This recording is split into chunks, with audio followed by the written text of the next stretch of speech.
behind it, killing it? Should we step Yeah, we can. Yeah, step back to the stage. Step back to the stage. It's pretty real. It's such a real conversation, but it's better lighting it. Yeah. Can we talk about blockchain and politics and what's it like? Like, since you know a little bit about being an incumbent in Facebook. Yeah. What is the idea behind it? I think it depends on. We're at the confluence of two very powerful trends in human society.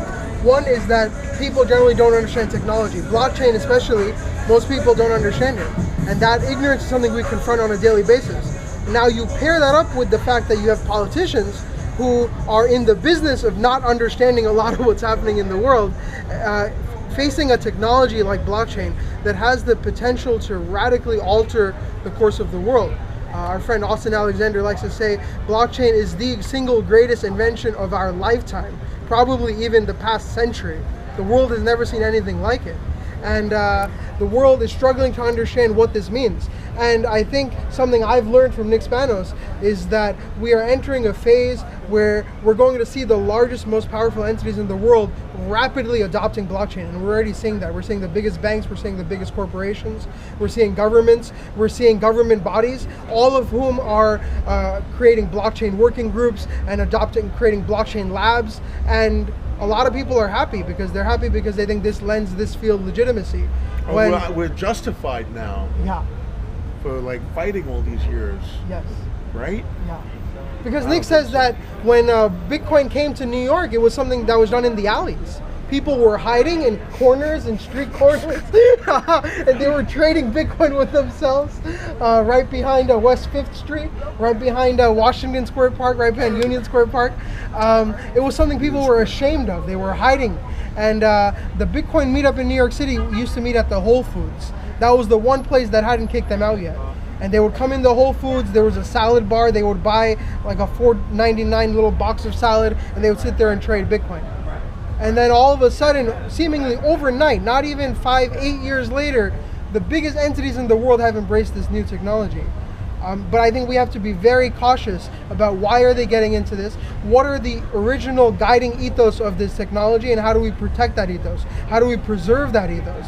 Because this same technology that people had thought could free them is actually ending up imprisoning them. That's what we're seeing in a lot of countries in the world that originally were very excited about smart cities. A lot of people are realizing smart cities is a code word for surveillance cities. Yeah. It's a city where everything you do, every step you take, every dollar you spend, every pack of bubble gum you buy, every phone call you make is monitored in a central database, and it's being used against you. It's being used to curtail human freedoms drastically.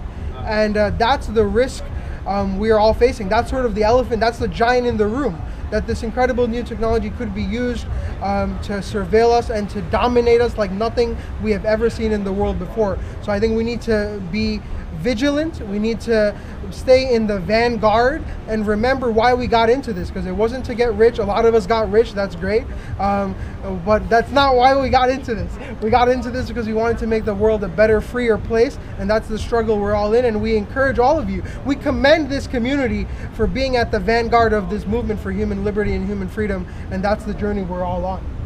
Could you name a few things in how we protect this ethos? You mentioned a little bit earlier that we must protect this ethos. Just give me a couple of examples of what you have in mind and how to use this. I think at the very least we have to keep telling ourselves these stories of what it was like in the early days. What was it like when we had to hide who we were? What was it like when we had to do this in the alleyways?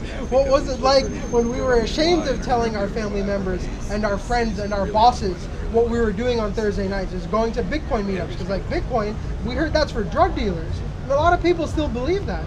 But now all of a sudden Bitcoin, we heard you become a billionaire doing that. That's actually just as bad, because it hides the fact, the reason we got into this is to protect ourselves from governments and from big corporations and from needing powerful middlemen to live the course of our daily life.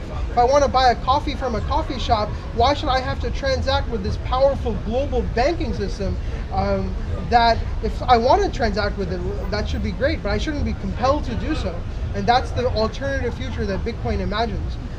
That's the alternative reality that Bitcoin presupposes. It says that technology should not just be used to surveil us and to control us. Technology can be used to give us new freedoms, to allow us to act in free ways that we've never been able to act before. And I think it's vitally important that we preserve that. And talk about Nick's work in government and the impact of that here being censored too. Yeah, I mean, Nick Spanos seems like a rebel at first glance, but I think he's done tremendous work for the State Department going back to the 70s or 80s.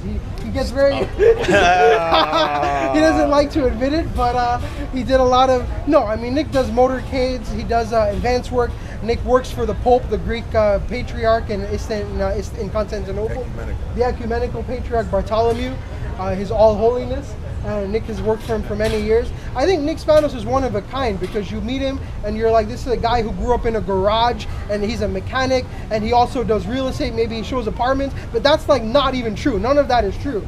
That's just a facade. And you dive a little deeper beneath the surface and you see this is a guy having cigars with Fidel Castro.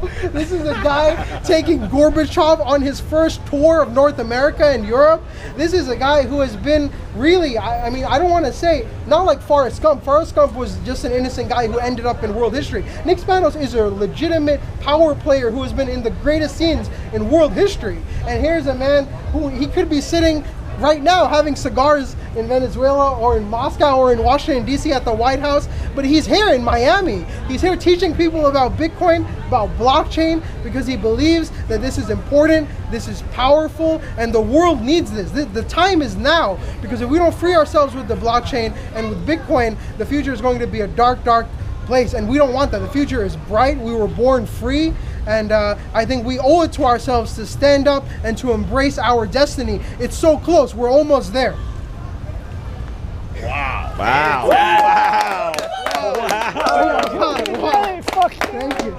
I didn't want my battery to run out and lose the footage, so I was like, Wow. Hey to the man, brother. Hey to the man. Hey to the Wow. man. I never heard it come out of him like that. Wow. Thank you. Wow. Can you just say your name in full and Yeah, my name Twitter? is Hamdan Azhar. Hamdan Azhar, and I've worked with Nick Spanos for about 10 years, and just learning from him every day. It's incredible. Phenomenal. Thank you so I'm much. sure he learns from you too. That's awesome. Yeah, and so true. You know, that's like that's the crazy part about I it. wanted to give you this before I forgot. That's Vinny Riley is the vice president of the Versace Magazine. We're a blockchain magazine. We cover like lots of diversity, but we're based out of New York. Our founder, David Gockstein, like I said, he's running That's a for great first. name. Thank you. Do you have a David card? Gockstein. Yeah. Suffolk County. I know the first. Thank We know you. it very well, the first, don't we? Oh yeah.